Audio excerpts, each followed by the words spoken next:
Hello everyone, good morning, welcome all of you. Katare institute पर आप सभी का स्वागत है। दोस्तों, आज की इस क्लास में हम लोग पढ़ेंगे एमपीपीएससी मुख्य परीक्षा जो है उसका पेपर नंबर है 3 और उसका पार्ट है ए।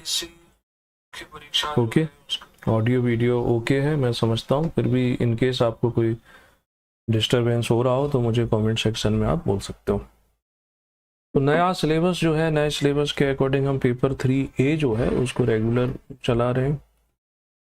पिछले 3 लेक्चर में हमने देखा था भारतीय अर्थव्यवस्था की जो विशेषताएं हैं और नेशनल इनकम जो है उसकी अवधारणा। 2 टॉपिक हमने अपने सिलेबस के कंप्लीट कर लिए थे। अब अगर पेपर 3A उसका आप सिलेबस उठाते हो और सिलेबस में पहली लाइन आप पढ़ते हो तो उसमें मिलता है विकसित Bharat at 2047, developed India at the rate 2047, यानी विकसित भारत 2047। अब ये जो टॉपिक है करंट से जुड़ा हुआ है। इसमें आपसे जो क्वेश्चन बनेंगे कि आखिर इस विकसित भारत 247 का अर्थ क्या है, इसके साथ साथ इसके आयाम, डायमेंशंस या इसके ऑब्जेक्टिव, उद्देश्य क्या होते हैं, ये पूछ सकते हैं। इस विकसित भारत जो 2047 है, इसके जो लक्ष्य हैं, ऑब्जेक्टिव हैं, इनको पूरा करने के लिए क्या प्रयास किए जा सकते हैं, किए जा रहे हैं। ठीक है, इसमें ये भी पूछ सकते हैं कि निजी सेक्टर जो है, प्राइवेट सेक्टर जो है, निजी क्षेत्र की सहभागिता, पार्टिसिपेशन जो है इसमें क्या होगी, क्या होना चाहिए। इसमें एक टॉपिक आपको ये भी तैयार करना पड़ेगा कि विकसित भारत 2047 जो गोल हैं उनको पूरा करने के सामने चुनौतियां क्या हैं, चैलेंज क्या हैं, यानी समस्याएं। ओके, और साथ ही साथ इसमें जोड़ सकते हैं कि बजट में इस बार क्या प्रावधान किए गए हैं, या बजट में कुछ बात की गई है क्या विकसित भारत 2047 के लिए। तो इतने टॉपिक यदि आप कवर कर लेते हो इस टॉपिक के, मतलब जो क्राइटेरिया हो गया कि आपको कौन कौन से सेक्शन जो है उन पे पूरा फोकस करना है, तो इस पे आप फोकस कर लेते हो।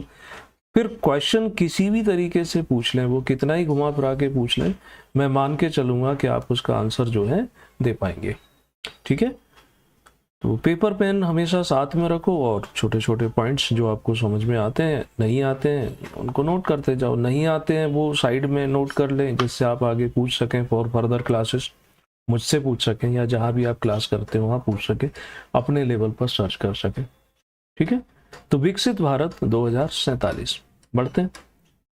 पहली बात आती है कि हम इस टॉपिक को कवर करते हैं कि आखिर विकसित भारत 2047 इसका अर्थ क्या है, मीनिंग क्या है, आखिर हम इससे क्या समझते हैं विकसित भारत 2047। ठीक, तो भारत सरकार ने जो कहा है, भारत सरकार के कहे हुए को ही, उन्हीं की परिभाषा को या उनके द्वारा कहीं किसी ऑफिशियल डॉक्यूमेंट में जो कहा गया है उसको लेकर के हम इसे शुरू कर सकते हैं। तो बजट में इन्होंने बताया रिसेंटली, है ना, विकसित भारत शब्द का अर्थ कि विकसित भारत यानी कि 2047, हमारा देश आज़ाद हुआ था 1947 में और 2047 में आज़ादी के 100 साल पूरे हो जाएंगे। तो ये सरकार की योजना है, महत्वाकांक्षी योजना है। जैसे अभी अमृत काल को लेकर के भी बात की जा रही है, तो योजना ये है कि देखो आज़ादी के 100 साल बाद हम अपने देश को कौन सी कैटेगरी में ले जाएंगे, विकसित देशों की कैटेगरी में ले जाना चाहते हैं। तो 2047 में अपनी 100वीं स्वतंत्रता जो वर्षगांठ है, उस समय देश को एक विकसित इकाई में बदलने के लिए सरकार के दृष्टिकोण का प्रतिनिधित्व करता है। ये कोई एक पर्टिकुलर योजना नहीं है, ये तो एक दृष्टिकोण है, एक व्यू है, एक अप्रोच है, या ये कह सकते हैं दिशा है। ठीक है, और इस दिशा को कैसे, यानी ये अगर दृष्टिकोण है, एक दिशा है, तो इस तक पहुंचने के लिए बजट में बताया गया कि इसके 4 पिलर हैं। यूथ, उस पर फोकस करेंगे। दूसरा पॉवर्टी, गरीब, महिलाएं, और अन्नदाता यानी किसान। इस बार के बजट में ये बातें कही गई। और इसको अच्छा बनाने के लिए आप लिख सकते हो कि विकसित भारत से आशय है कि भारत को सन 2047 तक विकासशील के स्थान पर विकसित अर्थव्यवस्था में परिवर्तित करना, ऐसे भी लिख सकते हैं। और ये परिवर्तन कैसे लाएंगे, तो उसके धीरे धीरे करके कई सारे पॉइंट्स हम याद रखेंगे या उनको बना सकेंगे।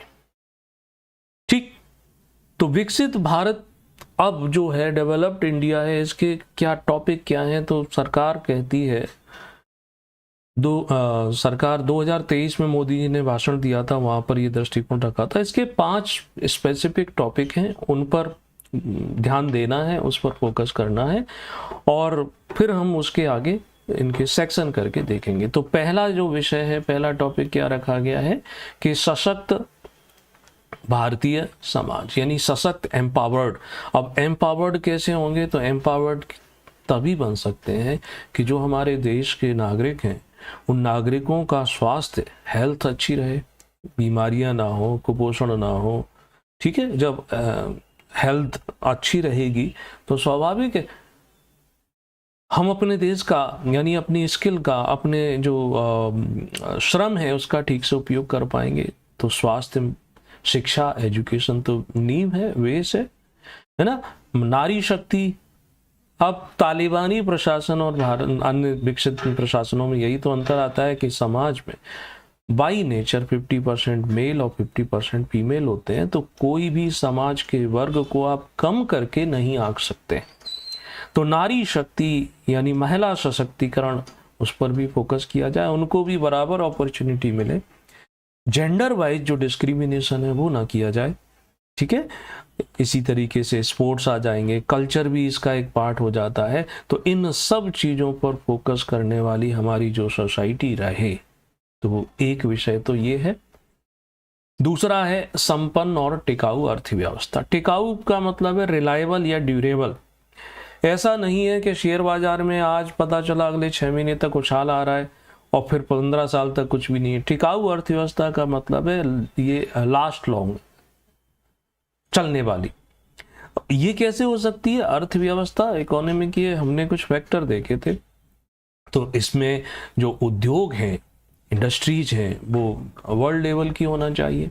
ऊर्जा के बिना ना तो इंडस्ट्री चलती है, ना कृषि हो सकती है। कोई भी कार्य बिना एनर्जी के नहीं हो सकता है ना। कृषि, बुनियादी ढांचा जिसमें सड़क, बिजली, पानी, ठीक, ये सब चीजें आ जाती हैं। ऐसे ही हरित अर्थव्यवस्था देखो, विश्व के जो आज सुपर पावर बने हुए हैं, चाहे अमेरिका हो, चाहे यूरोपियन कंट्री हो, मशीनों का उपयोग किया। तो मशीनों के उपयोग से इन्होंने क्या किया है कि हमारे एनवायरनमेंट को बहुत ज़्यादा नुकसान पहुंचाया। CO2 का एमिशन बढ़ गया। CO2 के एमिशन की वजह से पर्यावरण पर विपरीत प्रभाव पड़े हुए हैं।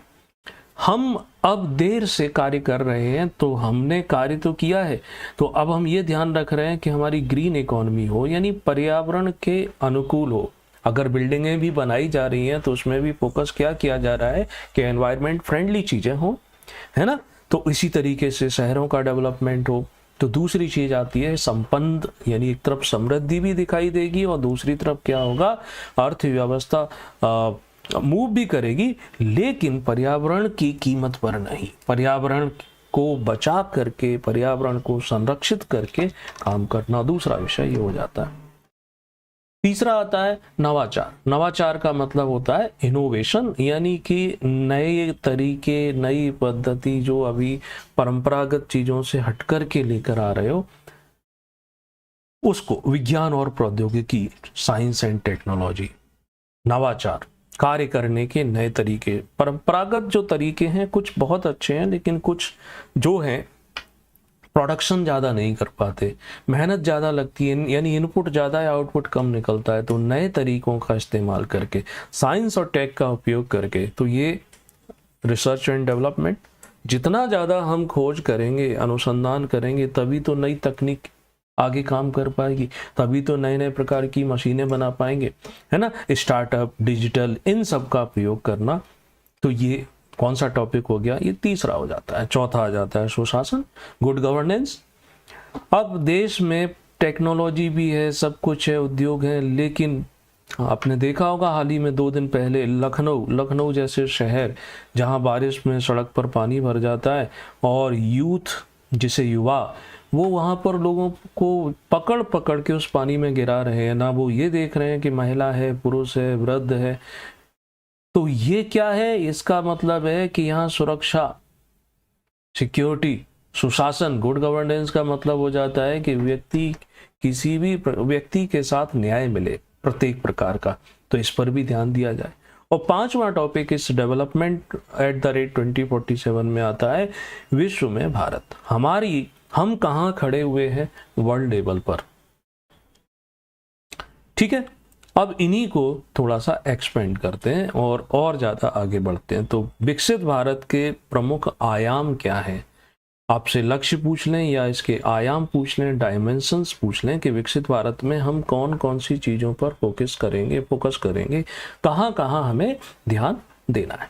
ठीक है, तो सबसे पहले फोकस जो किया जा रहा है वो किया जा रहा है इकोनॉमिक डेवलपमेंट पर। देखो, जब भी विकास की बात आती है, डेवलपमेंट की बात आती है, तो पहला जो एलिमेंट कनेक्ट होता है वो इकोनॉमिक, आर्थिक होता है।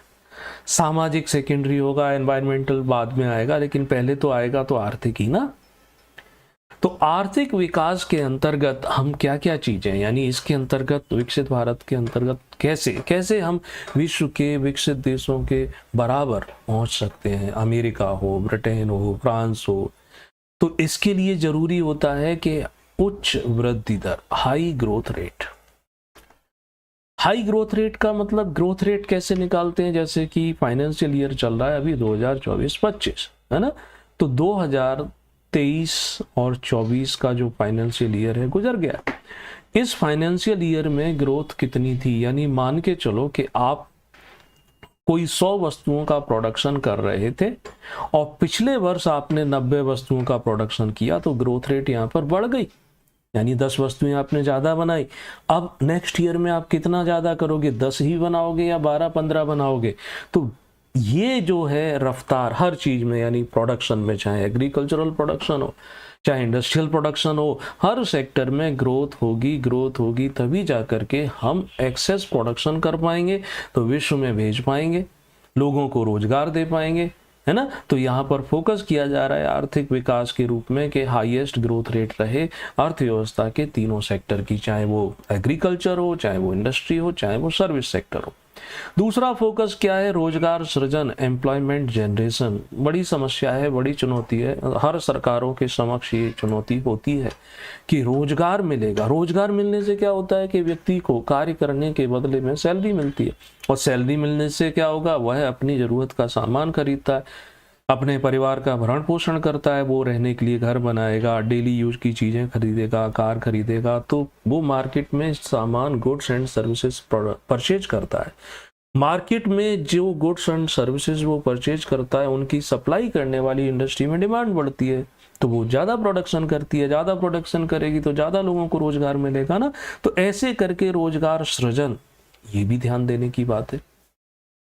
फिर आता है निर्यात में वृद्धि। हमारे देश की जितनी आवश्यकता है उतनी तो हम पूरी करें, पहली ड्यूटी तो ये होती है। अब उस आवश्यकता की पूर्ति के साथ साथ अगर आप दूसरे देशों में भेज पाते हैं तो हमें मिलती है फॉरेन करेंसी, विदेशी मुद्रा, और विदेशी मुद्रा जितनी हमें मिलेगी ज़्यादा उसका हम उपयोग कर पाएंगे, हमें कर्ज नहीं लेना पड़ेगा। आज हमारे देश में हमारे ऊपर इतना कर्ज है कि उस कर्ज के ब्याज को चुकाने के लिए हम 39% पैसा खर्च कर देते हैं। 100 पैसे में से 39% उधर चला जाता है। तो एक्सपोर्ट में ग्रोथ, और फिर क्या है? आत्मनिर्भरता, सेल्फ रिलायंस। हम आज देश में बहुत सारी चीजें ऐसी हैं जो नहीं बनाते हैं, हम आयात करते हैं, यानी दूसरे देशों पर हमारी डिपेंडेंसी है। तो दूसरे देश के द्वारा जो रेट तय किए जाएंगे, मजबूरी है खरीदना, लेकिन वही सामान, वही सर्विस, वही गुड्स अगर हम खुद बना पाते तो दूसरा देश हमारा क्या कर लेता, बल्कि हम उसको अपने ऊपर निर्भर कर सकते थे ना। तो ये कुछ पॉइंट हैं, इनके द्वारा क्या किया जाएगा? आर्थिक विकास के लक्ष्य को पूरा किया जाए। अब इसके लिए क्या किया जा रहा है, सरकार क्या कर रही है? तो सरकार आज से नहीं, काफी समय पहले से, बल्कि स्पेसिफिकली हम ये ना बोलें कि पिछले 5 साल 10 साल में, हमें तो ये कहना पड़ेगा देश की स्वतंत्रता के साथ ही कार्य किया जा रहा है, चाहे वो 5 ईयर प्लान हो, है ना, या आज की सरकार के द्वारा जो स्टार्ट किए गए हों, जैसे मेक इन इंडिया कार्यक्रम स्टार्ट किया गया। मेक इन इंडिया यानी भारत में बनाओ, ये भी इसके पीछे भी पुराना हो गया है कंसेप्ट, लेकिन समझने लायक है, एक्सप्लेन करने लायक है और पूछा जा सकता है इंटरव्यू वगैरह में, जो अभी करंट में होंगे उनमें भी, आगे भी। तो मेक इन इंडिया का मतलब ये है कि भारत को क्या करने जा रहे हैं कि वर्ल्ड लेवल पर, ग्लोबल लेवल पर एक मैन्युफैक्चरिंग इंडस्ट्री, जैसे मेड इन चाइना, चीन में बड़ी बड़ी कंपनियां अपने प्लांट लगाए हुए हैं। कारण है कि उनके यहाँ पर एक तो इलेक्ट्रिसिटी की प्रॉब्लम नहीं है, ऊर्जा मिल जाती है, ट्रांसपोर्टेशन प्रॉब्लम नहीं है, कम्युनिकेशन प्रॉब्लम नहीं है, सब चीज़ें सस्ते में अवेलेबल हो पाती है। तो भारत सरकार का ये कहना है कि हम भी आपको ये सब चीज़ें उसी लेवल पर देंगे, उनसे कम दरों पर देंगे। तो क्या होगा, वो इंडस्ट्रीज मल्टीनेशनल कंपनीज हैं, उनका किसी विशेष देश से लगाव तो होता नहीं है, उन्हें तो जहाँ सस्ता स्थान मिलेगा उधर आएंगी, है ना। तो वैश्विक विनिर्माण केंद्र के रूप में बनाने के लिए कई सारे इनिशिएटिव इस प्रोग्राम के तहत लिए जा रहे हैं, मेक इन इंडिया। ऐसे ही स्टार्टअप इंडिया, स्टार्टअप इंडिया यानी जो नए नए इनोवेटिव आइडियाज होते हैं, नए आइडियाज के हिसाब से यहाँ नए नए प्रकार के कंसेप्ट लेकर आ रहे हैं। एक प्रोग्राम आता है ना सेट मैक्स पर, शार्क टैंक करके, कॉपी है दूसरे एक प्रोग्राम की, बट उसमें हमें देखने को मिलते हैं कि बोलते हैं हमने स्टार्टअप शुरू किया है। तो यहाँ सरकार क्या करती है कि नए आइडियाज़ को सपोर्ट करती है। अगर कोई ऐसी मिल करके ऑर्गेनाइज्ड होकर काम करना चाहता है तो सरकार उस पर टैक्स नहीं लगाती है, अपनी तरफ से कुछ फंडिंग भी देती है, फंड जो देते हैं उनको मिलवाने का काम करती है। तो इनोवेटिव उद्यमिता, जिसे एंटरप्रेन्योरशिप कहते हैं, तो इसके लिए कई प्रकार की स्कीम्स चलाई जा रही है। हालांकि ये भी एक बिटर ट्रुथ है, कड़वा सच है कि जितने स्टार्टअप स्टार्ट होते हैं वो सारे के सारे अच्छे रिजल्ट में कन्वर्ट नहीं होते हैं। तो कंपटीशन हमेशा रहता है, सर्वाइवल ऑफ द फिटेस्ट, है ना। इसी इकोनॉमिक डेवलपमेंट के संदर्भ में डिजिटल इंडिया कार्यक्रम भी सरकार के द्वारा स्टार्ट किया जा रहा है। यानी जो इंफ्रास्ट्रक्चर, एक होता है बेसिक इंफ्रास्ट्रक्चर, सड़कें अच्छी हों, बिजली आपको समय पर मिले। डिजिटल में यानी यहाँ पर आपको सारी चीज़ें आईटी से कनेक्ट की जा रही है, तेज गति से आपको इंटरनेट की स्पीड मिल सके, तो कम्युनिकेशन अच्छे से कर पाओगे ना। तो डिजिटल यानी नागरिक सेवाएं, आज हम कुछ खरीदना चाहते हैं अपने मोबाइल से, हम कोई शिकायत करना चाहते हैं, सरकार की किसी स्कीम के बारे में जानना चाहते हैं, हम उसके बेनिफिशियरी बनना चाहते हैं, मोबाइल से ही सारे काम हो रहे हैं। हमें नहीं जरूरत पड़ती है कि हम पर्टिकुलर वहां तक जाए अधिकांश चीजों में। तो इसको और ज्यादा बढ़ाया जा रहा है।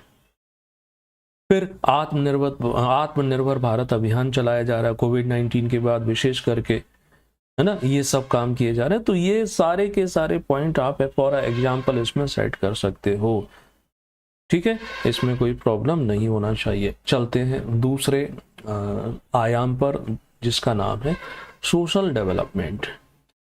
सिर्फ ये फोकस नहीं है, हम शुरू में भी इस पर बात कर चुके हैं कि देश को सिर्फ और सिर्फ आर्थिक विकसित करना, समग्र विकास, इंक्लूसिव डेवलपमेंट की बात की जा रही है। अब यहाँ सामाजिक विकास, सामाजिक विकास तो इसका मतलब समाज में सभी प्रकार की जातियां, सभी प्रकार के धर्म, सभी प्रकार के जेंडर्स, अलग अलग संस्कृति वाले लोग, शहरी ग्रामीण सभी रहते हैं। तो विकास किसी एक जाति, एक धर्म, एक जेंडर, एक स्थान विशेष के लिए नहीं हो सकता, सभी के लिए होगा। तो सबको क्या मिले? शिक्षा, बेटर एजुकेशन। सबको क्या मिले? स्वास्थ्य। और इस क्षेत्र में काम होता हुआ हम देख भी सकते हैं, कमियां तो होती ही हैं, लेकिन कार्य भी तो काफी ज्यादा हो रहे हैं। आज आप देखते हैं आयुष्मान भारत योजना के अंतर्गत गरीबों को भी 5 लाख तक का निःशुल्क बड़ी बड़ी सर्जरियां हो रही हैं। पहले छोटी छोटी जांचों के लिए भी हमें प्राइवेट पर डिपेंडेंसी थी, आज हॉस्पिटल में ही होगा, दवाइयां भी वही होगी, है ना। पोषण का अधिकार, लैंगिक समानता, gender equality, male female, even transgender को भी हमारे देश में अब अधिकार देने की बात की जा रही है, सोशल जस्टिस। तो सामाजिक विकास के अंतर्गत ये ऑब्जेक्टिव है फॉर डेवलप्ड इंडिया 2047। अब इसके संदर्भ में जो प्रयास किए जा रहे हैं वो भी आप लिख सकते हैं। तो जैसे शिक्षा को और एक्सप्लेन करना चाहो, सभी के लिए क्वालिटी वाइज एजुकेशन मिले, इसके लिए योजनाएं चल रही हैं अलग अलग लेवल पर, प्राइमरी से लेकर के इवन हायर एजुकेशन तक के लिए। सरकार न सिर्फ उनको पढ़ने के लिए किताबें, आवास, किताबें, हॉस्टल, इवन अगर वो कॉम्पिटिटिव एग्जाम की तैयारी करते हैं, यूपीएससी की, स्टेट पीएससी की, तो सरकार उनको प्राइवेट क्लासेस में पढ़ने के लिए फीस भी प्रोवाइड करती है ना। स्वास्थ्य के लिए आप आयुष्मान भारत योजना बड़ी अच्छी योजना है ना। जेंडर इक्वालिटी यानी महिला सशक्तिकरण के लिए भी कई सारे कार्यक्रम चलाए जा रहे हैं। सामाजिक न्याय के संबंध में ये सारे कानून हैं, यानी जो दलित हैं, वंचित हैं, पिछड़े हैं, ट्राइब्स हैं, तो उनके कल्याण के लिए विशेष योजनाएं, अलग अलग विभाग, बजट में अलग से प्रावधान भी किए जा रहे हैं।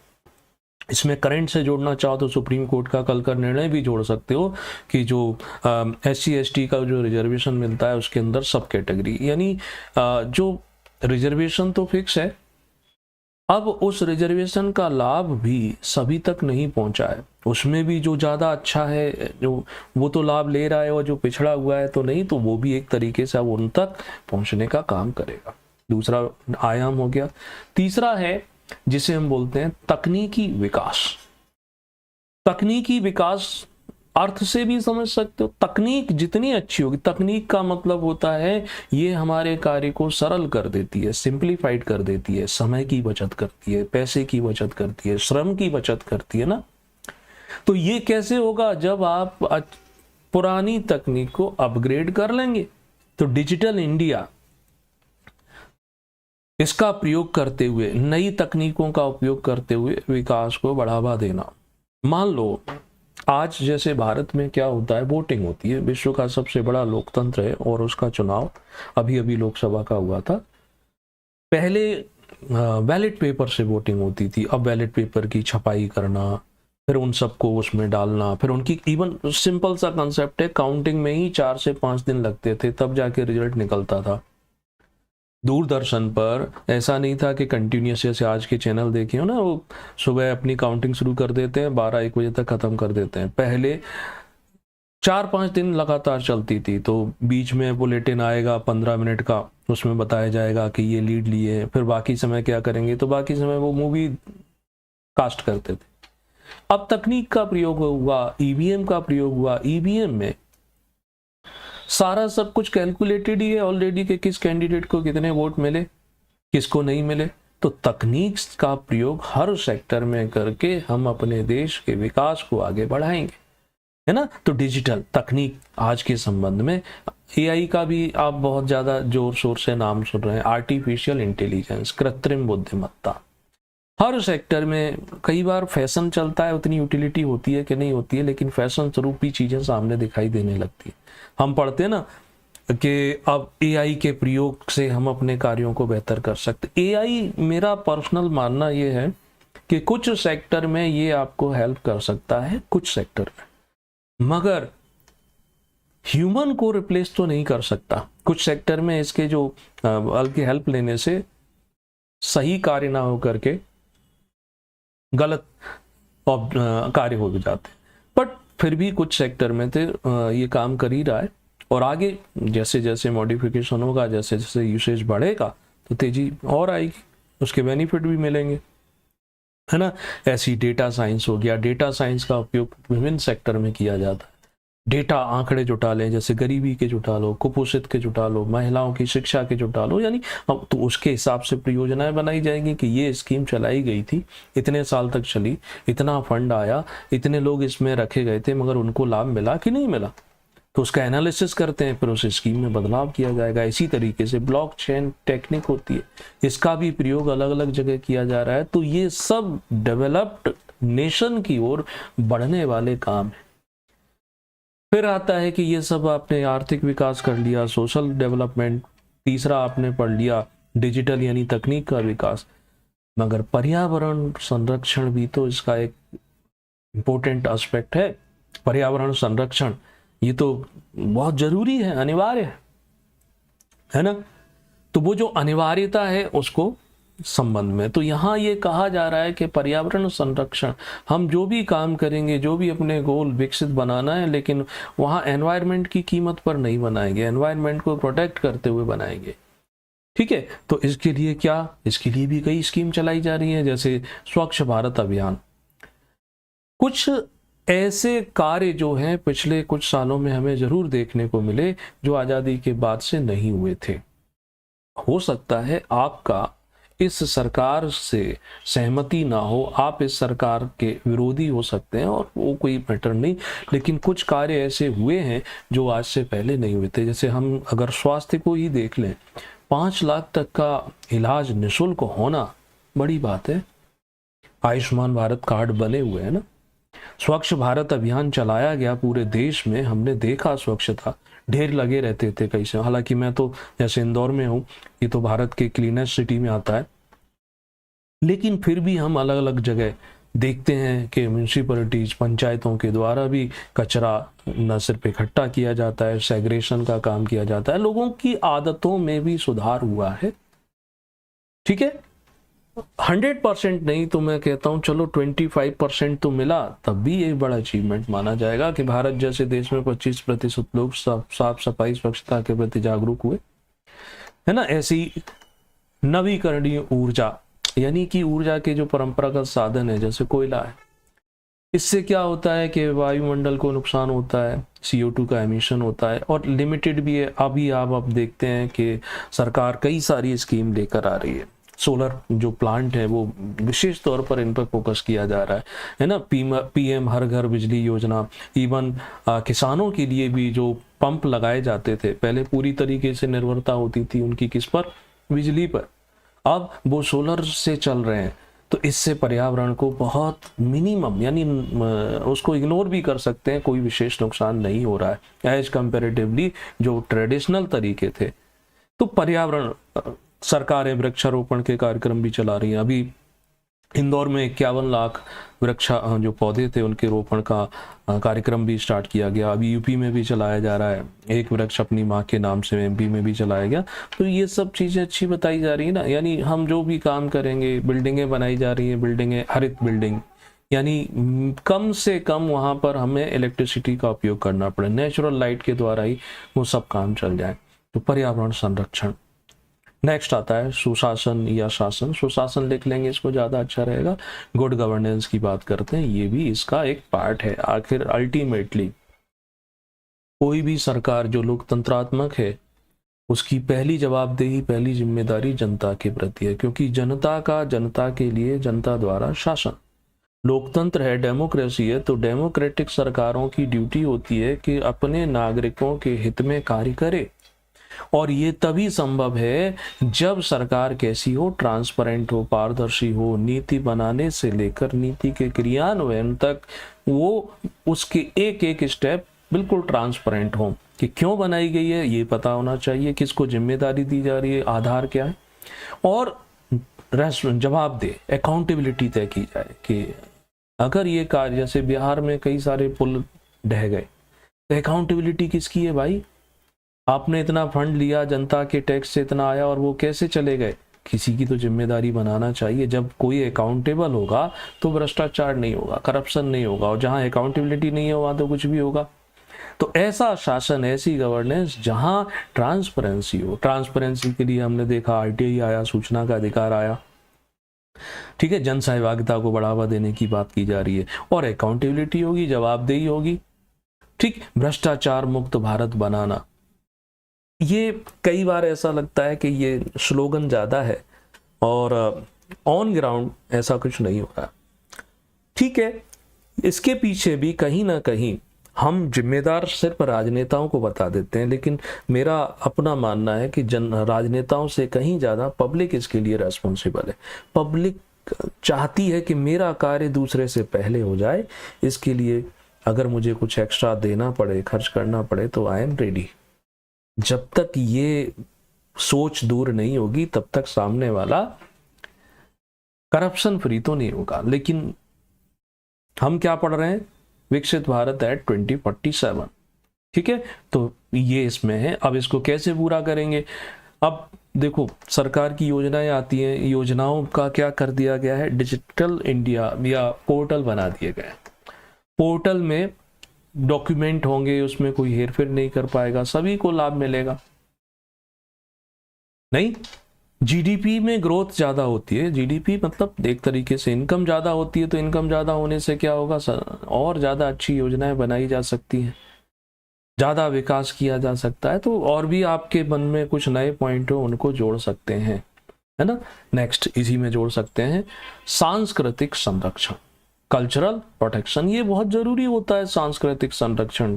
टेलीविजन और इंटरनेट के आने की वजह से क्या हुआ है कि हम अपनी संस्कृति जो है उसको भूल चुके हैं। उदाहरण से आज की जनरेशन में जो नए बच्चे पैदा हो रहे हैं, मान लो उनके परिवार में धार्मिक प्रवृत्ति है, उनसे पूछा जाए उनकी जो इमेजिनेशन है, जो उनकी कल्पना है, वो भगवान को, ईश्वर को, चाहे गणेश जी हो चाहे हनुमान जी हो, वो किस रूप में देखते हैं, क्योंकि उनके चारों तरफ वही कार्टून के रूप में दिखाया जा रहा है, ऐसे ऐसे सीरियल बनाए जा रहे हैं, तो उनका इमेजिनेशन ये है कि इनका अस्तित्व इसी कार्टून के रूप में रहा होगा। ये सच तो नहीं है। इसी तरीके से सांस्कृतिक संरक्षण, हमारी जो एक रिच कल्चर था, उस रिच कल्चर को हम भूल चुके हैं, भुला दिया गया है। चाहे वो अंग्रेजों के आने से, चाहे वो लेफ्टिस्ट की वजह से हुआ, लेकिन उसके प्रोटेक्शन की तो जरूरत है ना। तो यहां पर भारत की जो समृद्धि सांस्कृतिक विरासत है उसको संरक्षित करना, प्रोटेक्ट करना और उसको बढ़ावा देना, ये एक बड़ा पॉइंट है। मगर इस पॉइंट को हम हल्के में ले लेते हैं, अरे ठीक है, कोई भी राष्ट्र जो है ना, किसी देश का उस पर अधिकार होना वो इतना मैटर नहीं करता है जितना मैटर करता है कि उस राष्ट्र के वासियों द्वारा अपनी संस्कृति को छोड़कर दूसरे की संस्कृति को अपना लेना। अगर उन्होंने संस्कृति दूसरी अपना ली है तो वो अपने आप से ही स्वतंत्र नहीं है, वो दास्ता ग्रहण कर चुके हैं, ठीक है ना। तो अब भारतीय संस्कृति में क्या गुण है। संस्कृति हमारी जो है, हमारी संस्कृति में यानी कि यहाँ बुजुर्ग, माता पिता, इनको क्या माना जाता है, इनके प्रति सम्मान, है ना, इनकी सेवा करना, महिलाओं के प्रति, बालिकाओं के प्रति हमारी संस्कृति क्या सिखाती है। और आज ऐसी घटनाएं होती है, लखनऊ में जो घटनाएं हुई, वहां सरेआम समूह के रूप में घटनाएं, वो क्या थी, ये एक तरीके से संस्कृति का क्षरण हो चुका है ना। अब योग भारत की संस्कृति का अभिन्न अंग है। आज आप देखोगे कि बड़े बड़े जो यूरोपियन कंट्रीज हैं वहां पर आपको योग गुरु मिलेंगे, लेकिन कौन, एक अंग्रेज, एक गोरा, एक भारतीय को योग सिखा रहा है। और विडंबना यह है कि वह भारतीय उस अंग्रेज गोरे से योग सीख भी रहा है, उसे फीस भी दे रहा है। मतलब जो सिस्टम जहां से निकला वो भूल चुका है, जिसने यहां सीखा वो पेटेंट करा ले रहा है।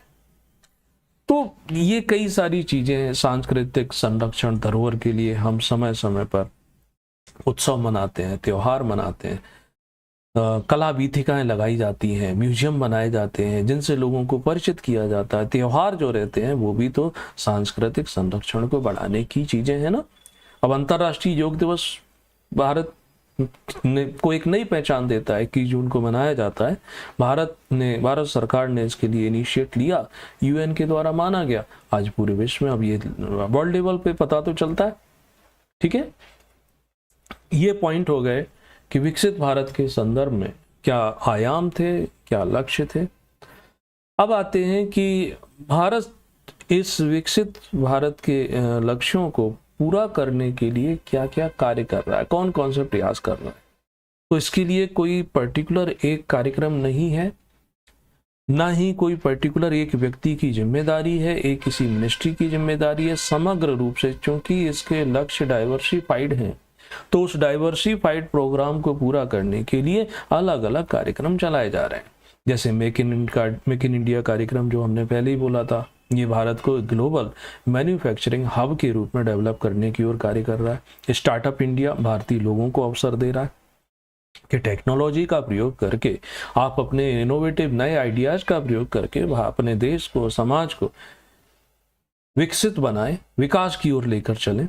डिजिटल इंडिया के माध्यम से नागरिकों को सेवाएं जो हैं वो आसानी से मिल सके, उनकी समस्याएं जो हैं उस समस्याओं का निराकरण आसानी से हो सके, तो इसके लिए काम किया जा रहा है।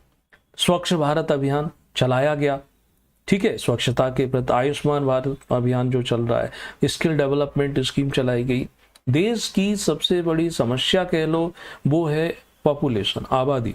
सेकेंड लार्जेस्ट 140 करोड़ के आसपास की आबादी है, युवाओं की संख्या ज़्यादा है, और जब युवाओं की संख्या ज़्यादा है तो इनके पास रोजगार नहीं है। रोजगार ना होने के पीछे एक बड़ा कारण ये भी है कि उनके पास कौशल की कमी है। कौशल यानी स्किल, स्किल का मतलब हो जाता है किसी कार्य को करने की विशेष योग्यता या दक्षता। तो विशेष योग्यता या दक्षता नहीं है।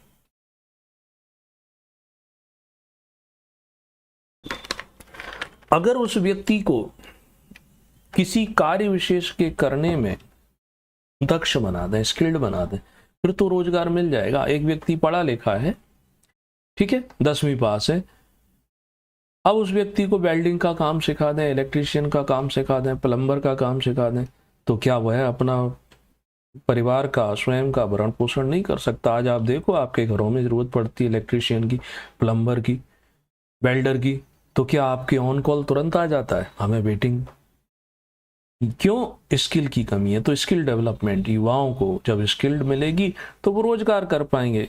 नॉट गवर्नमेंट जॉब, बट हाँ सेल्फ एम्प्लॉयमेंट भी होता है, प्राइवेट एम्प्लॉयमेंट भी होता है। तो ये सब काम किए जा रहे हैं, है ना। तो विकसित भारत 2047 एक महत्वाकांक्षी एम्बिशियस एक प्रकार का टारगेट है। भारत सरकार ने इसके प्रति काम करना सोचा है। इसमें वो जनता के साथ मिलकर के, यानी पब्लिक की पार्टिसिपेशन से पूरा करने के लिए आगे बढ़ रही है। तो वो कैसे कर सकती है? तो इसके लिए ज़रूरी है कि जो अलग अलग सेक्टर हैं उनमें सुधार किया जाए, है ना। तो अब सुधार के लिए जो हमने पहले लक्ष्य बताए थे, उन्हीं लक्ष्यों को लिख सकते हो भाई। जो ऑब्जेक्टिव है उन ऑब्जेक्टिव में ही तो सुधार करने की जरूरत है। जैसे अर्थव्यवस्था की बात करें, अर्थव्यवस्था, इकोनॉमी, तो इकोनॉमी कैसे बेहतर होगी? जब आप ज़्यादा से ज़्यादा उद्योगों को इसमें बढ़ावा देंगे, है ना, उद्योगों को बढ़ावा देंगे, स्टार्टअप्स जो हैं उनको सहायता देंगे, विदेशी निवेश या फॉरेन जो इन्वेस्टमेंट है वो ज़्यादा से ज़्यादा होगा। ज़्यादा से ज़्यादा फॉरेन इन्वेस्टमेंट होता है, एक होता है FDI, ये बहुत अच्छा होता है, दूसरा होता है FIIs यानी ये शेयर बाजार में इन्वेस्टमेंट होता है, फॉरेन इंस्टीट्यूशनल इन्वेस्टमेंट। इससे हमें डायरेक्ट कोई बेनिफिट तो नहीं होते हैं, और इससे डायरेक्ट बेनिफिट होते हैं। शॉर्ट में समझ लो कि FDI का मतलब ये है कि कोई कारखाना, फैक्ट्री अगर लगाई जा रही है तो उसमें विदेशी स्वयं आकर के पार्टनर बना हुआ है। और FIIs में तो वो शेयर खरीद सकता है कि बनी हुई कंपनी के शेयरों में इन्वेस्टमेंट करना, मगर दोनों से हमें डायरेक्ट और इनडायरेक्ट फायदा होते हैं। तो ये मेक इन इंडिया और इन सब चीज़ों को, ऐसे ही कृषि उत्पादकता को बढ़ाने की बात की जा रही है। देश आज़ाद हुआ, आज़ादी के बाद सबसे बड़ी जो चुनौती थी वो चुनौती थी कि देश की इस बड़ी आबादी का 2 समय का भोजन जुटाना। अब 2 समय का भोजन जुटाना भी एक इतना बड़ा चैलेंज था, तो कैसे कर सकते हैं? लोग भूख से मर जाते थे। तो इसके लिए वो ग्रीन रेवोल्यूशन, हरित क्रांति जो हुई, तो हरित क्रांति में प्रोडक्शन पे बढ़ावा दिया गया, यानी कि जो हाई यील्डिंग वेराइटीज थी गेहूं और चावल की, प्रमुख रूप से, है ना, हाई यील्डिंग वेराइटीज का प्रयोग किया गया। उनके लिए उन्नत किस्म के जो बीज बनाए गए, वहाँ फर्टिलाइजर की ज़रूरत पड़ी, सिंचाई की ज़रूरत पड़ी, पेस्टिसाइड्स की ज़रूरत पड़ी, है ना, नई तकनीक यानी बड़े बड़े खेत बनाए जाना। आज दूसरे तरीके के ग्रीन रेवोल्यूशन की ज़रूरत है। दूसरा कैसा कि देखो एक मैक्स लेवल पर पहुंच गया है प्रोडक्शन। एक किसान अपने खेतों में इतना ज़्यादा फर्टिलाइजर डाल चुका है कि अब उसकी जो फर्टिलिटी है ज़मीन की वो नहीं बढ़ रही है, और जो कुछ भी उत्पादन हो रहा है वो प्रोडक्ट कैसे हैं? टॉक्सिक हैं, जहरीले हैं, विभिन्न प्रकार की बीमारियां उनसे अब पैदा हो रही हैं। ठीक है, तो अब क्या है? अब हम ऑर्गेनिक फार्मिंग की ओर चल रहे हैं, नए तरीके की फार्मिंग की ओर चल रहे हैं, यानी एक ही खेत में कई प्रकार की फसलों का प्रोडक्शन किया जा सके, कम से कम सिंचाई करके ज़्यादा से ज़्यादा उत्पादन हो। ऐसे बीज विकसित किए जा रहे हैं अब, जहाँ केमिकल फर्टिलाइजर्स नहीं बल्कि ऑर्गेनिक फर्टिलाइजर से ही, नेचुरल उन्हीं सब चीज़ों से उनका प्रोडक्शन हो, कम से कम उनको फर्टिलाइजर की ज़रूरत पड़े। तो इसको भी काम करने की ज़रूरत है। यानी कि सरकार ने जो लक्ष्य रखे हैं 2047 के लिए, तो उन पर फोकस कहाँ करना पड़ेगा? फोकस इन पर करना पड़ेगा। सर्विस सेक्टर जो हमारे GDP में सबसे ज़्यादा योगदान देता है आज के दौर में, सबसे ज़्यादा योगदान से मतलब है कि हमारे देश की जो इनकम है उसका एक बड़ा हिस्सा हमें सर्विस सेक्टर से प्राप्त होता है। तो इस सर्विस सेक्टर में शिक्षा, स्वास्थ्य, टूरिज्म, आईटी जैसी, इनमें आप ज़्यादा से ज़्यादा फोकस करो, इन्वेस्टमेंट बढ़ाओ, इसमें फॉरेन इन्वेस्टमेंट भी लेकर आओ, प्राइवेट इन्वेस्टमेंट भी लेकर के आओ, तो ये और अच्छे से काम करे। नहीं, ये इकोनॉमिक सेक्टर की बात थी। इसी तरीके से शिक्षा कैसी होना चाहिए, क्वालिटी वाइज एजुकेशन, ना कि क्वांटिटी वाइज एजुकेशन, कि हमने इतने बच्चों को पढ़ा दिया, हमने इतने साक्षरता दे दी, पढ़ा दिया, साक्षरता दे दी, बट सही और गलत का ज्ञान नहीं। तो हमें कैसी एजुकेशन की नीड है, गुणवत्तापूर्ण। जो नई एजुकेशन पॉलिसी आई है उसमें ये कहा जा रहा है कि काफ़ी सोच समझ करके लाई गई है, धीरे धीरे पता चलेगा कि जैसी प्लानिंग है वैसे ही रिजल्ट मिलते हैं या नहीं। तो हमें स्कूल लेवल पर एजुकेशन में सुधार करना चाहिए। हायर एजुकेशन के जो इंस्टीट्यूट हैं उनकी संख्या बहुत कम है, और बहुत कम होने के साथ साथ रिसोर्सेज कम है, तो उनकी संख्या बढ़ाना। भारत में कोई भी ऐसा यूनिवर्सिटी नहीं है जो वर्ल्ड लेवल में, वर्ल्ड 100 में आता हो। इससे ही पता चल जाता है कि हमारे एजुकेशनल इंस्टीट्यूट की हालत कैसी है ना। व्यावसायिक शिक्षा पर ज़्यादा से ज़्यादा फोकस किया जाए, रोजगार परक शिक्षा जिसे कहते हैं, उस पर ज़्यादा से ज़्यादा ध्यान देने की आवश्यकता है।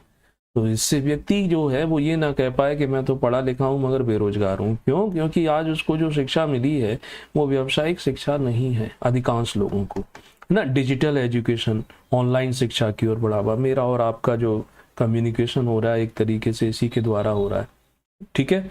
शिक्षकों को भी ट्रेनिंग दी जाए। आज आप देखोगे,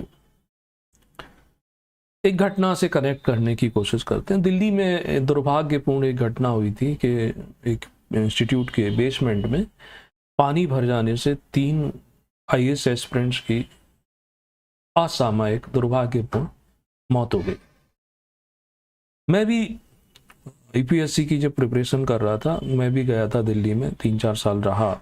उस समय भी वही हालात थे, वही छोटे छोटे कमरों में। मेरा रूम भी ऐसा ही था कि दोनों हाथ सीधे करते थे तो एक दीवार इधर अड़ जाती थी, एक दीवार इधर अड़ जाती। सीढ़ियां चढ़ने के ऊपर जरा जरा सी कोठरी बनाई गई थी। बात यह आती है कि आखिर बच्चे अपना घर छोड़ करके क्यों दूर जाते हैं, क्यों प्राइवेट इंस्टीट्यूट्स, प्राइवेट कोचिंगों के चक्कर लगाते हैं। अब वहाँ दुर्घटना हुई, शासन प्रशासन सभी जगह क्या शुरू कर दिया कि सारे कोचिंगों की निगरानी करो, ये करो। प्रश्न ये उठता है कि आपके अपने जो सेटअप हैं, जो गवर्नमेंट सेटअप है, जो उनकी बिल्डिंगें हैं, वहाँ पर ऐसी एजुकेशन क्यों प्रोवाइड नहीं कर पा रहे हो कि व्यक्ति को निजी इंस्टीट्यूट की ओर, प्राइवेट कोचिंगों की ओर अब जाना पड़ता है।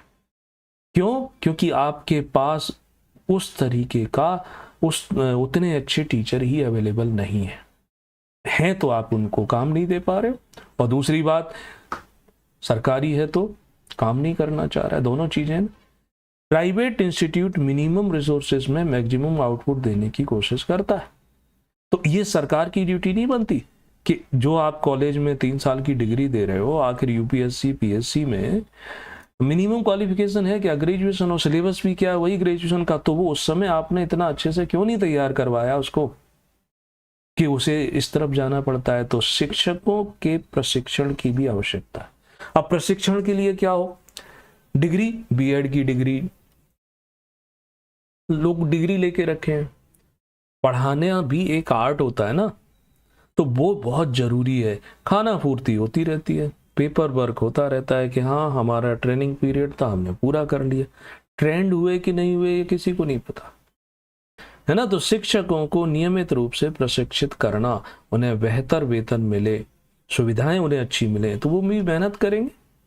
उन्हें भी तो एक अट्रैक्शन दिखना चाहिए कि मैं इतनी मेहनत कर रहा हूं तो इस मेहनत के मेरा एप्रिसिएशन किया जा रहा है, ठीक है। तो ये सब भी केस में सोचा जा रहा है। ये होगा तभी जाकर के 2047 में विकसित देशों में वहां पर एजुकेशन सिस्टम देखो, हेल्थ सिस्टम देखो। न्यूजीलैंड का उदाहरण बताता हूं मैं कि अगर कोई पेशेंट डॉक्टर के पास जाता है तो डॉक्टर अपने चैम्बर से निकल के बाहर उसको रिसीव करने खुद आता है। हमारे देश में ऐसा होता है? हमें डॉक्टर साहब से, अच्छे डॉक्टर साहब से मिलने के लिए ना जाने कितनी मिन्नतें करनी पड़ती हैं। अंतर है ना। स्वास्थ्य, तो स्वास्थ्य सुविधाओं का विस्तार किए जाने की आवश्यकता है, और विशेषकर हमारी अधिसंख्यक आबादी जो है वो ग्रामीण क्षेत्रों में रहती है, और रूरल एरियाज में ही स्वास्थ्य की स्थिति, शिक्षा की स्थिति सबसे ज़्यादा खराब है। उस पर ध्यान दो। हेल्थ सेंटर्स हैं, चाहे वो पीएचसी हो, प्राइमरी हेल्थ सेंटर हो, कम्युनिटी हेल्थ सेंटर हो, उनकी न सिर्फ संख्या बढ़ाने की आवश्यकता है बल्कि वहाँ पर संसाधन जुटाने की भी आवश्यकता है। स्टाफ रखो, दवाइयाँ रखो। आप सरकार पॉलिसी बना देती है कि जो डॉक्टर हैं जिन्होंने पीजी कर लिया है उनको 2 साल 3 साल ग्रामीण क्षेत्रों में, रूरल क्षेत्रों में अपनी सेवाएं देनी पड़ेंगी, बॉन्ड भरवा लेते हैं। नीति अच्छी है, बट इसमें भी एक प्रॉब्लम क्या आती है कि एक व्यक्ति जो मान के चलो एमडी है या है ना, मास्टर ऑफ सर्जरी करके आया हुआ है, और उसको आपने प्राइमरी हेल्थ सेंटर पर बैठा दिया है। ये तो बहुत ज़्यादा क्वालिफाइड डॉक्टर है, उस प्राइमरी हेल्थ सेंटर में उसके लिए रिसोर्सेस ही नहीं है। वो सर्जरी करेगा तो उसको ओटी होना चाहिए, ऑपरेशन थिएटर, वो अवेलेबल नहीं है। एमडी है, उसको डायग्नोसिस करने के लिए जो लैब चाहिए वो नहीं है। तो आपने इनके लिए ये बॉन्डिंग तो कर दी, बट वो 2-3 साल में आप उनकी स्किल को मिसयूज कर रहे हो। यहाँ या तो रिसोर्सेज बढ़ाओ, नहीं तो फिर यहाँ पर यूजी को आप भेजो। तो ये थोड़ा सा रेशनलाइजेशन भी अभी देखने को मिलता है। शहरी क्षेत्रों में भी हॉस्पिटल है ना, तो जहाँ भी चाहे ग्रामीण हो, शहरों हो, इनकी संख्या बढ़ाना चाहिए। पेशेंट और डॉक्टर, पेशेंट एंड जो हॉस्पिटल में बेड का रेशियो है उसमें अभी काफ़ी अधिक सुधार करने की आवश्यकता है। आप इसमें डाटा भी इनपुट कर सकते हो करंट में, अगर आपके पास हो कि भारत में इतनी आबादी पर इतने बेड हैं जबकि विकसित देशों में इतने, हमें इतनों की और ज़रूरत है। विभिन्न प्रकार की डिजीज, बीमारियों की रोकथाम, तो इसके लिए वैक्सीनेशन कार्यक्रम चलाए भी जा रहे हैं, उनको और अधिक प्रभावी ढंग से संचालित करो। वो एरिया जहाँ पर अभी वैक्सीनेशन नहीं हो पाता है, चाहे वो दूर दराज जंगलों में हो, पहाड़ी इलाकों में हो, वहाँ तक भी सुविधाएं बढ़ाने की आवश्यकता है। व्यक्ति का उसको जागरूक करो स्वच्छता को लेकर, क्योंकि स्वच्छता रहती है बीमारियाँ कम होती हैं। पोषण, इस पर ध्यान दो, ठीक है ना। स्वास्थ्य बीमा, हेल्थ इंश्योरेंस, विकसित देशों की विशेष बात है कि वहाँ हेल्थ इंश्योरेंस लोगों को मिल जाता है। तो जो हेल्थ इंश्योरेंस मिल गया यानी कि उसे अपनी आमदनी का एक बड़ा भाग अपने स्वास्थ्य पर खर्च नहीं करना है। और भारत में अभी हेल्थ इंश्योरेंस की स्थिति बहुत ज़्यादा खराब है, बहुत कम लोग हेल्थ इंश्योरेंस करवाते हैं। सरकार स्कीमें चलाती है नाम मात्र के, बट जागरूकता का अभाव। और दूसरा, जो हेल्थ इंश्योरेंस करने वाली कंपनियां होती हैं वो जब उनसे क्लेम लेने जाओ तो वो कई सारे बहाने बनाती हैं।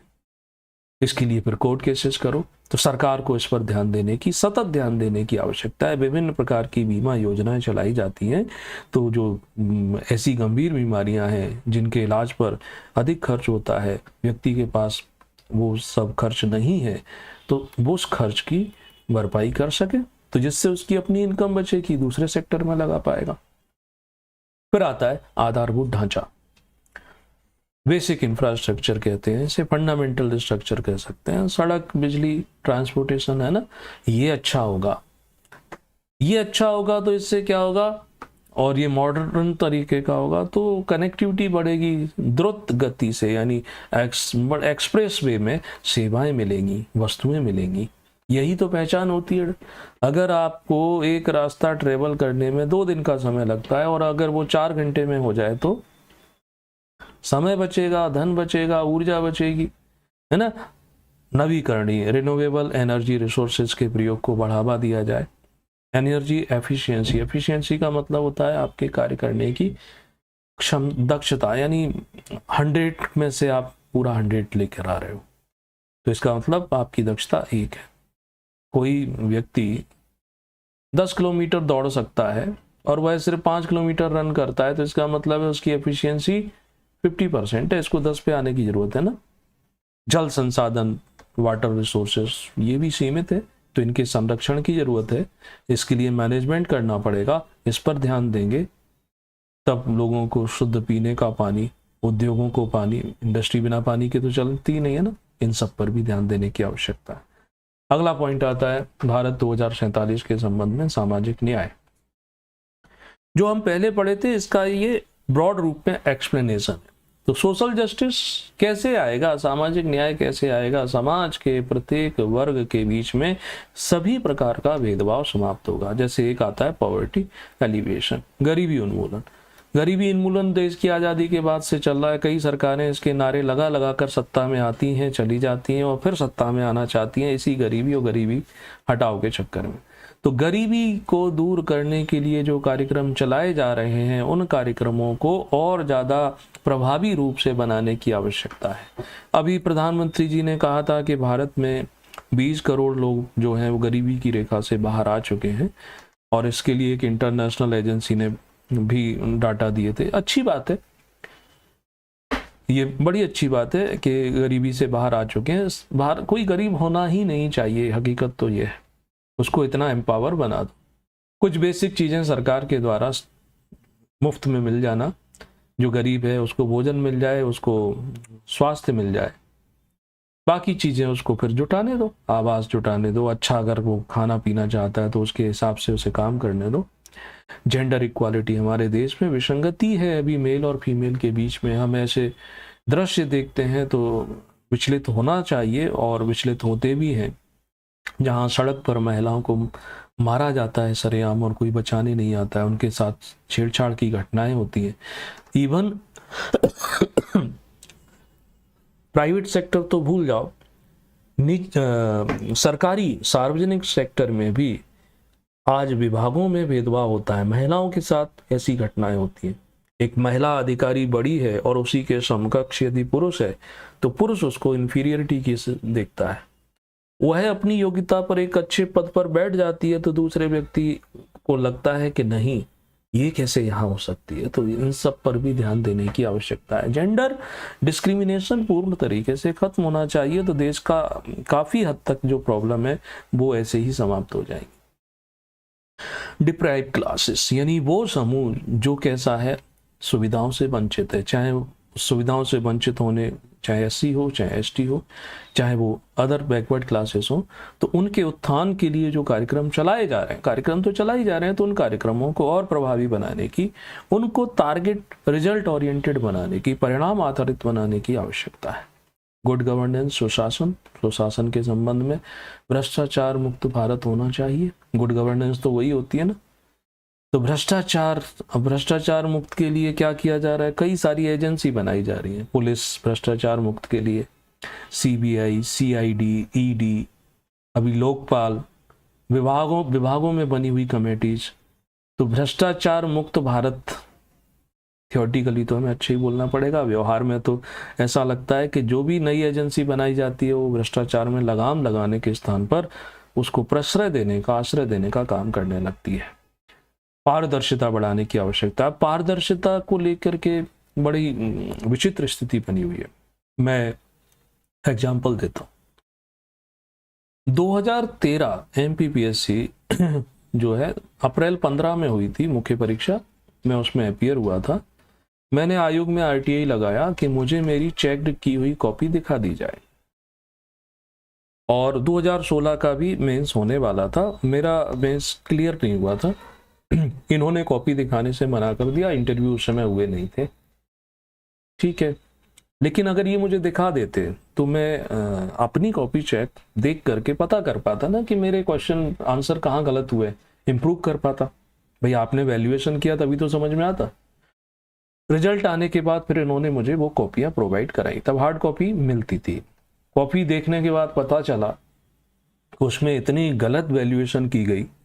अगर मुझे सिर्फ 28 नंबर और मिलते तो बिना इंटरव्यू में 0 भी देते तो भी मुझे कोई ना कोई पोस्ट मिलती ही, ठीक है। 2016 की मुख्य परीक्षा हुई, उसमें फिर से इन्होंने मेंस मुझे इंटरव्यू कॉल नहीं किया, तो मैंने फिर से RTI लगाया। इस बार इन्होंने हार्ड कॉपी देने से मना कर दिया, अपना नियम खुद बदल दिया। क्यों बदल दिया भाई? मैं किसी दूसरे की कॉपी तो नहीं मांग रहा हूँ, मैं अपनी मांग रहा हूँ। हाँ, मुझे दिखाई गई थी तो वही कमियां मुझे, यानी गलत वैल्यूएशन जो पहले किया था वो सामने फिर था, आपने सही को भी गलत जांचा हुआ है।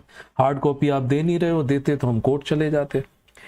इस बात को लेकर के मैंने अपील भी की राज्य सूचना आयोग में, उनकी तरफ से इनको पेनल्टी लगाई गई, मगर उसके बाद ये हाई कोर्ट चले गए, हाई कोर्ट से स्टे ले आए और उन्होंने फिर कॉपियां देना बंद कर दिया। ये कैसी ट्रांसपेरेंसी है भाई? आप क्यों डरते हो? एस्पिरेंट्स की कॉपी उसको देने से आप क्यों डरते हो? आपको किस बात का डर है? दूसरे की तो नहीं मांग रहा है ना कहीं तो आप काला पीला कर रहे हो ना, इसलिए डर रहे हो। तो ये तो हमारे देश में स्थिति बनी हुई है। इवन कोर्ट केसेस तक भी वो लड़ने को तैयार हैं कि जहां तक भी होगा हम तुम्हें आगे नहीं आने देंगे। नागरिक सेवा नेक्स्ट आता है सुशासन के लिए, कि जो सिटीजन सर्विस है वो कैसी बनाई जाए, वो उनको इफेक्टिव बनाया जाए, स्किल्ड कुशल बनाया जाए। नागरिक को पता होना चाहिए ना कि मेरा काम कहाँ कौन करेगा, कितने दिन में करेगा। उसे घुमाए जा रहे हो, किस आधार पर रोके जा रहे हो, तो वो गुड गवर्नेंस तो नहीं है ना। आज जुडिशरी में ही देख लो, चाहे वो लोअर जुडिशरी हो चाहे हायर जुडिशरी हो, हम सामान्य रूप से देखते हैं कि सुप्रीम कोर्ट में कई सारे केसेस पेंडिंग हैं जिनकी सुनवाई नहीं हो रही है, और कुछ केसेस हम देखते हैं कि जिनकी सुनवाई हाई कोर्ट में, सुप्रीम कोर्ट में तुरंत हो जाती है, रिव्यू भी हो जाता है। बड़े बड़े वकील 22 वकील खड़े हो जाते हैं। यूपी में अभी श्रावण मास में कांवड़ यात्रा को लेकर के एक प्रशासनिक आदेश आया कि दुकानदारों को, ढाबे वालों को अपना नाम लिखना है। इसके अगेंस्ट में सुप्रीम कोर्ट में 22 वकील प्रस्तुत हो गए और सुनवाई भी हो गई उसकी हाई कोर्ट में। भाई इतनी जल्दी 60,000 केसेस पेंडिंग थे, आप उनकी सुनवाई कर लेते। इसमें तो कोई ऐसी बात नहीं आती ना। तो न्यायपालिका जो है, न्यायपालिका इसमें इसे मजबूत करने की, न्याय में देरी, यानी इतने अगर हम प्रत्येक लेवल के केसेस की बात करें तो उन केसेस को पूरा करने में अभी 100 साल से ज्यादा लग जाएगा, अगर आज से क्राइम होना बंद हो जाए तो। ठीक है ना। नेक्स्ट, विकसित भारत का निर्माण। ये सब हो गए सारे पॉइंट, फाइनली कंक्लूजन पे आते हैं। तो विकसित भारत का निर्माण कोई एक व्यक्ति का, एक सरकार का प्रयास नहीं है, ये तो एक समूह के रूप में जब तक नहीं होगा, पूरा नहीं होगा, तो यह एक सामूहिक प्रयास है। इसमें सरकार, इसमें निजी क्षेत्र, इसमें सिविल सोसाइटी, इसमें आम जनता, इन सब की भागीदारी आवश्यक है और सबको मिलकर काम करना होगा, सबको अपने अपने स्तर पर योगदान देना होगा, तभी जाकर के हम इस लक्ष्य को पूरा कर सकते हैं। जैसे अगर कोई युवा है, छात्र है, तो वो क्या योगदान देगा? आइडियाज होंगे उसके मन में, आखिर वही तो युवा है, वही तो इन सारी चुनौतियों को। तो इसके लिए सरकार ने एक पोर्टल बनाया, उस पर सुझाव भी मांगे थे। अब तो वो डेट उसकी निकल गई है, लेकिन बता देंगे उसको। ठीक है, लगभग ये टॉपिक यहाँ कंप्लीट होता है और इसको एक्सप्लेन करते हैं और बढ़ाते आगे। बजट जो था उसमें इसको लेकर के क्या प्रावधान किए गए, क्या रखा गया? तो निर्मला सीतारमण जी जो हैं उन्होंने बजट प्रस्तुत किया, उसमें भी इस विकसित भारत 2047 को लेकर के बात किया गया था कि हम इसके लिए एक रोड मैप तैयार कर रहे हैं। तो उस रोड मैप तैयार कर रहे हैं, उसके लिए क्या किया जाएगा? तो सरकार बोलती है कि हम 4 जो समूह हैं, क्लास हैं, उन पर फोकस करेंगे, गरीबों पर, महिलाओं पर, युवाओं पर और किसानों पर। आज हम देखते हैं कुछ लोग कास्ट पर फोकस कर रहे हैं, लेकिन कास्ट अलग चीज है, क्लास पर फोकस करो। समाज में सबसे ज्यादा जो पिछड़ा है वो कौन है? वो महिलाएं। सबसे ज्यादा कमजोर कौन है? तो आज का युवा सबसे ज्यादा कमजोर है समाज में। क्यों? बेरोजगार है और किसी भी प्रतियोगी परीक्षा में जाने के लिए उसे अपने को पढ़ना भी है, स्किल भी करना है, फीस भी लानी है। बेरोजगार है, कहां से लाएगा? है ना। तो बजट में ये फोकस किया गया कि देखो हम इन चीजों पर 9 प्रायोरिटी रखी गई 2047 के बजट में। वो प्रायोरिटी बस हमें देखनी है कि कृषि में उत्पादकता और लचीलापन, फ्लेक्सिबिलिटी, उत्पादकता को बढ़ाएंगे, इस पर सरकार काम करेगी। रोजगार और कौशल पर काम करेगी, यानी एम्प्लॉयमेंट एंड स्किल डेवलपमेंट। तीसरी प्रायोरिटी है समावेशी मानव संसाधन विकास, समावेशी inclusive human development and social justice. समावेशी मतलब सबका। विनिर्माण और सेवाएं, manufacturing sector and services sector, ये भी सरकार की प्रायोरिटी है। 5वीं आ जाती है शहरी विकास, अर्बन डेवलपमेंट, है ना। इनको आप नंबर भी डाल सकते हो। अगर आपने ये लिखा है कि देखो 9 प्राथमिकताएं हैं, आप 9 भूल जाते हो तो ऐसा लिख सकते हो कि सर निम्न प्राथमिकताएं। ठीक, ऊर्जा सुरक्षा, एनर्जी सिक्योरिटी। नेक्स्ट आता है आधारभूत संरचना, बेसिक स्ट्रक्चर या फंडामेंटल स्ट्रक्चर।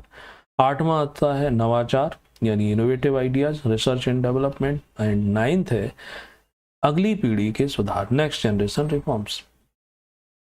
जैसे 2G से 3G आया, 3G से 4G आया, 5G आया, वैसे ही जो रिफॉर्म्स किए जा रहे हैं, यानी कि जैसे 90 में हम LPG लेकर आए तो LPG में थोड़ा ओपननेस आई, अभी और भी नए तरीके के आइडियाज आ रहे हैं।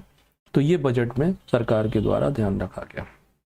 अब मैं बात कर रहा था कि इसमें युवा कैसे योगदान दे सकते हैं। तो प्रधानमंत्री जी ने 23 में अपने भाषण में कहा था कि इसमें युवा हों, किसी कॉलेज के, यूनिवर्सिटी के, वो भी अपना योगदान दे सकते हैं। अपने वो विचार हैं हमारे, हम तक भेज सकते हैं। इसमें पुरस्कार राशि भी रखी गई थी। तो इसके लिए वो पोर्टल जो बनाया गया था, उस पोर्टल पर जाकर के रजिस्ट्रेशन कराना पड़ता है ना। तो जो भी अच्छे सार्थक सुझाव होंगे, सरकार उसमें से कुछ सुझावों को इम्प्लीमेंट करेगी, मानेगी। तो इसके लिए माई गवर्नमेंट पोर्टल बनाया गया। वहां पर जाकर के विकसित भारत के लिए अपने विचार साझा करने वाला एक बटन रहता है, उस पर क्लिक करते हैं, है ना। उसके बाद अपना नाम, मोबाइल नंबर, यानी रजिस्ट्रेशन एक तरीके से कराना पड़ता है। और रजिस्ट्रेशन कराने के बाद आप क्या करते हैं कि जो OTP से कंफर्मेशन कर देते हैं। कंफर्मेशन के बाद नेक्स्ट क्या होता है कि जो स्टूडेंट है, नॉन स्टूडेंट, किस रूप में आप अपने भागीदारी, आप स्टूडेंट हैं या कोई बिजनेस करते हैं, वो सब करने के बाद फिर नेक्स्ट आप अपने विचार उस पर लिख सकते हो। आप कौन से विषय पर एक्सपर्टाइजेशन है या किस विषय पर अपने महत्वपूर्ण सुझाव अपने राष्ट्र को देना चाहते हो, उसे सबमिट कर देते हैं। तो इसकी एक टाइम लिमिट थी, वो अब निकल चुकी है। ठीक है, तो विकसित भारत 2047 वाला टॉपिक हो गया कंप्लीट। मगर ये भी पूछा जा सकता है कि 2047 जो है विकसित भारत, निजी क्षेत्र की क्या भूमिका रहेगी इसमें, प्राइवेट सेक्टर कैसे अपने इसमें रोल निभाएगा। ठीक है, इसका आप आंसर लिखने की कोशिश करो और आप हमें इसके लिए टेलीग्राम पर भी भेज सकते हो। आप हमारी वेबसाइट पर भी जा सकते हो, फेसबुक पेज पर, फेसबुक ग्रुप पर भी कांटेक्ट कर सकते हो। इसका आंसर जो है हम देंगे आपको अगली क्लास में। ठीक है, तो ये सब जो चीज़ें हैं जो कल आपके साथ शेयर करेंगे। ठीक, क्या चुनौतियां आएंगी विकसित भारत के साथ में, कौन कौन से चैलेंजेस हैं, वो टॉपिक जो है वो कल पूरा करेंगे। तो आज के लिए इतना। अगर चैनल सब्सक्राइब नहीं किया है तो जरूर कर लो, like, share, comment as you wish. Facebook पर, इंस्टाग्राम पर, टेलीग्राम पर आप हमें फॉलो कर सकते हैं, जुड़ सकते हैं। इन सब के लिंक जो है इस वीडियो के डिस्क्रिप्शन में दिए रहते हैं। तो अभी के लिए इतना। Thank you and good luck.